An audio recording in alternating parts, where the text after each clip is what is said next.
Welcome to History is Absurd. Today we are talking about the bizarre life of Rasputin. Was he a holy man or a charlatan? Well, let's dive into the facts and find out. Grigory Rasputin was born in Pokrovskoye, a small Siberian village, in 1869. While he was growing up, Rasputin developed a reputation for being a wandering mystic, healing people with his touch and claiming to have supernatural powers. However, it wasn't until Rasputin healed Tsarevich Alexei, the son of Tsar Nicholas II and Alexandra, that he rose to prominence. Alexei suffered from hemophilia, a condition that caused his blood not to coagulate. Rasputin gained the favor of the royal couple by stopping Alexei's bleeding, which led them to believe that he had divine powers. As Rasputin gained more influence, he became known for his strange behavior. He would often go on drunken binges, brag about his sexual conquests, and even claim to be a holy man. This behavior did not sit well with many of the Tsar's advisers or the Russian people, many of whom believed that Rasputin was a charlatan.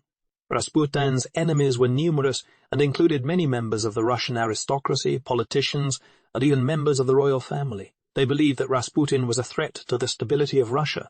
This is hardly surprising given his reputation as a womanizer and his apparent disdain for Russian society's traditional values. Various assassination attempts on Rasputin were carried out. Over time, some of these attempts involved poison, but none of them seemed to work. It was said that they thought Rasputin was basically immune to the poisons because of his heavy drinking habit. In June of 1914, the assassination attempts began to escalate. One of these attempts was carried out by a woman named Kionia Guseva. She was a peasant who had been cast out of her home by Rasputin. Guseva attacked Rasputin with a knife, severely wounding him. She claimed that she had been ordered to kill him by a higher power. Rasputin miraculously survived this attack. As World War I dragged on, the Russian people began to suffer, and dissent towards the Tsar began to rise. The aristocracy saw Rasputin as a liability and as the cause of this upheaval. One theory is that they were convinced that he had undue influence over the Tsarina and was using his powers over her to sway the Tsar's decisions. In 1916, a grand conspiracy by members of the aristocracy based on this theory was hatched, which eventually led to Rasputin's downfall. A group of noblemen invited Rasputin to a party where they intended to kill him. Rasputin initially resisted, but eventually he was overpowered, shot, and thrown into a river. In the end, Rasputin's bizarre behavior might well have been a result of the physical and mental illness that plagued him.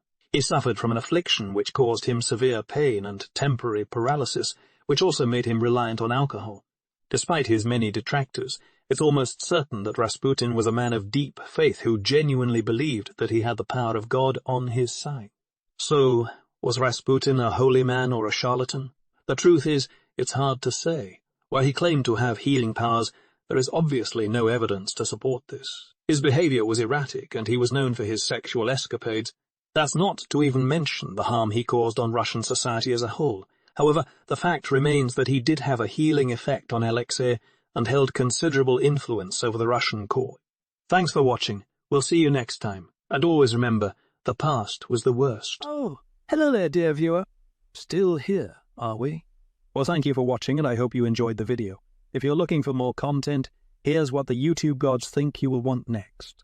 If you wish to support the channel further, feel free to check the description below for some useful links. And bye, for now.